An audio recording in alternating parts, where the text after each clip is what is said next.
আসসালামু আলাইকুম ওয়া রহমাতুল্লাহি ওয়া বারাকাতুহু। প্রিয় বোনেরা, আজকের ভিডিওতে আমরা জানব পিরিয়ড বা হায়েজ চলাকালীন সময়ে কোন কোন ইবাদত করা যাবে এবং কোনগুলো করা যাবে না।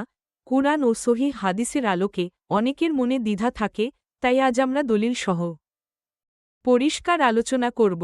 পিরিয়ডের সময় কি করা যাবে না। ১. নামাজ পড়া যাবে না। সহি আল বুখারী ও সহি মুসলিমে বর্ণিত হজরত আয়েশা রাজিয়াল্লাহু তাআলা আনহা বলেন, আমরা যখন হায়েজ অবস্থায় থাকতাম তখন আমাদের নামাজ পড়ার নির্দেশ দেওয়া হতো না এবং পরে কাজাও করারও নির্দেশ দেওয়া হতো না, অর্থাৎ হায়েজ অবস্থায় নামাজ পড়া সম্পূর্ণ নিষিদ্ধ এবং পরে তা কাজা করতে হবে না। ২. রোজা রাখা যাবে না, তবে কাজা করতে হবে। হাদিসে এসেছে, আমরা হায়েজ অবস্থায় রোজা ভঙ্গ করতাম এবং পরে তা কাজা করতাম। সহিহ বুখারী। তাই রমজানের রোজা মিস হলে পরে কাজা করতে হবে। ৩. স্বামী স্ত্রীর সহবাস হারাম। কুরআন সূরা আল বাকারাহ ২:২২ আয়াতে আল্লাহ বলেন, হায়েজ অবস্থায় স্ত্রীদের থেকে দূরে থাকো, অর্থাৎ এই সময় সহবাস করা হারাম। পিরিয়ডের সময় কি কি আমল করা যাবে। ১. জিকির ও দোয়া করা যাবে। সুবহানাল্লাহ, আলহামদুলিল্লাহ, আল্লাহু আকবার, দরুদ শরীফ, ইস্তেগফার এসব সবসময় করা যায়। কুরআন তিলাওয়াত মুখস্থ থেকে বা মোবাইলে।